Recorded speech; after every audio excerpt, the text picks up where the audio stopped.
Would you rather, here's the question. Go on. Draft a top prospect this year or make a push for Lamar Jackson? James. I'm going to make a push for Lamar. You making the push? I'm making the push. Get ready, buddy. Carbo load. Here we go. Go on. We're pushing all the chips in. Are we going to forget that this dude was the 2019 unanimous NFL MVP?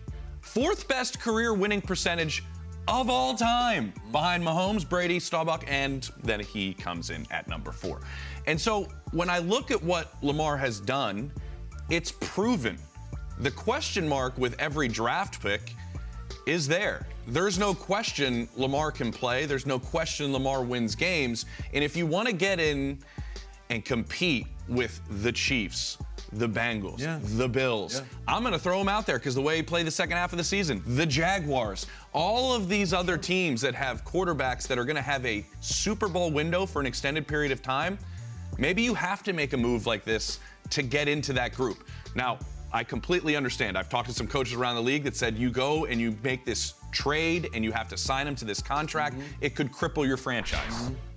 But I also look at how the salary cap continues to go up exponentially. We just saw Deshaun Watson restructure that contract to create more salary cap space, which is something that can happen each and every year.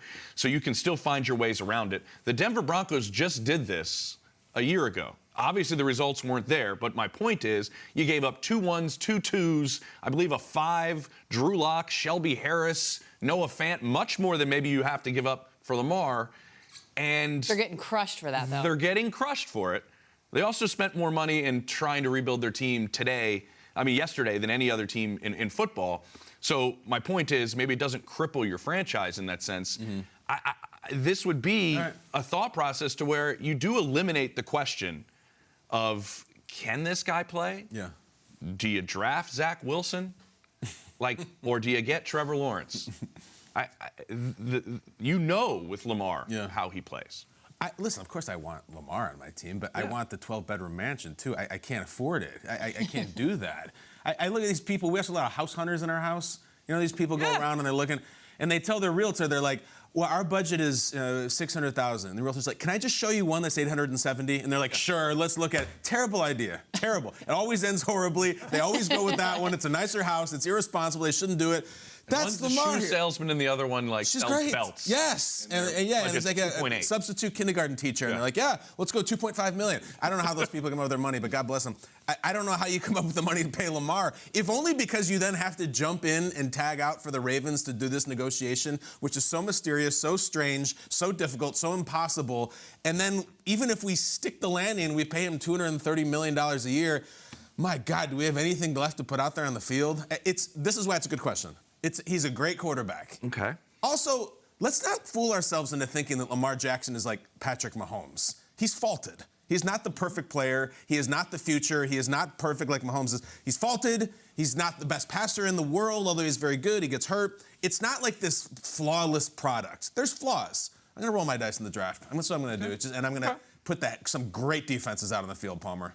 My team will play your team. We'll see what happens. What do you think, Sean? Yeah, it's not just the sticker price of the house, but it's basically like you want this house, you also have to give up one of your kids, one of your future kids. and not just one, maybe 2. Yeah. Ask an owner in the NFL if they will give up a future kid for a Super Bowl. I guarantee 32 would probably say yes. Yeah, absolutely. And, there's somebody wearing a hat with something about doing something to those picks. Yes. Right? I get it. But when I look at this question right here, it's like, okay, you're the coach. What do you want? Well, where am I in my contract? If I'm in my 3rd year right now, give me somebody that can win right now. I don't have time to burp the baby over here with this young buck. But if I'm a GM and I'm looking at this, I would absolutely rather draft a kid. If I have a chance to scout these kids and look at it like, this kid's a stud, all right? I believe in this kid. All right, I'm going to build it because if you hit a home run with him, now all of a sudden you're not in cap hell. You're not, trying to restructure contracts every single year to create more space and to be able to sign more players. You draft a young guy, and if it's the right guy, you're set up. Even Mahomes, we brought up. A lot of ifs in there, Sean. If it's the right guy. If you hit a home run. Every year, guys, teams miss. But you know what? I'm not giving up this year's first-round pick and next year's first-round pick and handcuffing my team to get a guy who, to Kyle, to your point, look, he's not perfect. Like, all right, if this is Mahomes, maybe it's different, you know? Not only that, but Lamar Jackson, it's a different offense. Like, you want to use his best weapons are that he's not a quarterback that can run. Dude, he is a running back when he has the football in his hands, and he's a quarterback in the pocket. Like, he is legitimately. You're going to the draft. He's a runner. I'm drafting. Okay. Give me, even if I have to draft one this year and next year, like I'm using those picks. Yeah, I'm with Sean, and it struck me as when we were talking about doing this question, sitting in on the Combine last week and hearing the Carolina Panthers talk about the situation they were in. This is before they traded up, obviously, to take the quarterback of their future. And you heard their GM talk about, the ideal, if you're building a team, like, you want to have your guy under control for 5 to 10 years. You want to be able to control that narrative. I know that your big if to this, of course, is you don't know what you're getting. Well, they feel like with the scouting, with the interviews, they're going to, not everyone is, they're the only team in that situation where they're going to control everything they want. And yes, you could swing and miss, but you have to feel like when you're building your franchise that you are doing the right thing in the time that you're doing it. You have to feel like you're taking the right guy, and they're not all the right guy. But like the difference in what that's going to cost to have your guy under control, to build it the way you also, he doesn't plug into every system. Like, no, that's what Sean's saying. Yeah, he doesn't plug on your team. Then you need one. He doesn't plug into every system. The other thing too, we were talking about houses. Like, how does every one of these draft picks plug into every system? But if I know Lamar is specific. But just think, if you're one of these teams and you're saying, okay, like they drafted Lamar, Ozzie Newsome moved back into the first round to get Lamar Jackson. He went out on a limb to get him, and he ended up, being an MVP. And yet you're looking at Bisciotti and you're looking at the Ravens. You're saying, what's going on? What's wrong with the house? Like, you're not committing to the house. You've been in that house for 5 years and you're trying to move. What's going on? Is there something up in the attic? Like, what's going on? Is there something down in the basement? Is there water in the basement? Did they have damage? Was there a flood? Like something's up if they're not willing to commit to this long-term deal for him. You don't think the Ravens are trying to commit to Lamar long-term? I think they're trying, will. and I don't think he's listening. But I think that there's probably something else going on behind the scenes. I think ultimately they will.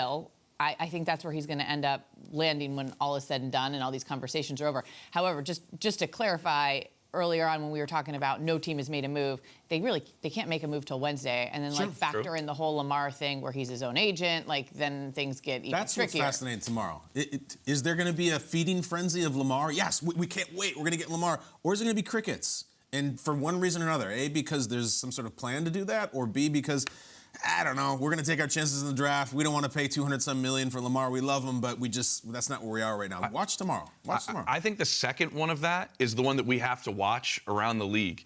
Which one?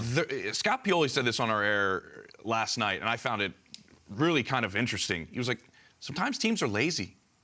They don't want to put the work in to go after Lamar when there's a chance going, maybe we won't end up getting him, because we know the Ravens can match whatever you put out there. So we know that part of this is the Ravens are letting kind of the rest of the league do some of the negotiating for them, because they keep negotiating. And as Sean's point is, like, maybe they're talking to a brick wall in a sense. They wanted to push forward in that. So maybe, and Scott's point was, maybe some of these teams are going like, I'm going to put all that work in, and I'm going to put all this time and effort into going after Lamar, and then he may just go back to the Ravens.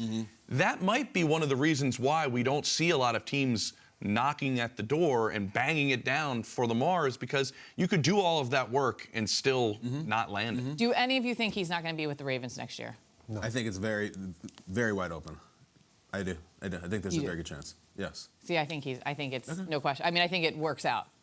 4 o'clock tomorrow, 4 p.m. Yep. Tomorrow afternoon, 4 p.m. Eastern. Follow Rap Sheet, turn on the network. That's when it really gets cooking with Lamar. 4 p.m. tomorrow. That's when we'll find out. Maybe I'm wrong. And by the way, we were joking about this, but like, is Lamar just sitting in his kitchen like 4 o'clock? Like, who's calling? I don't know.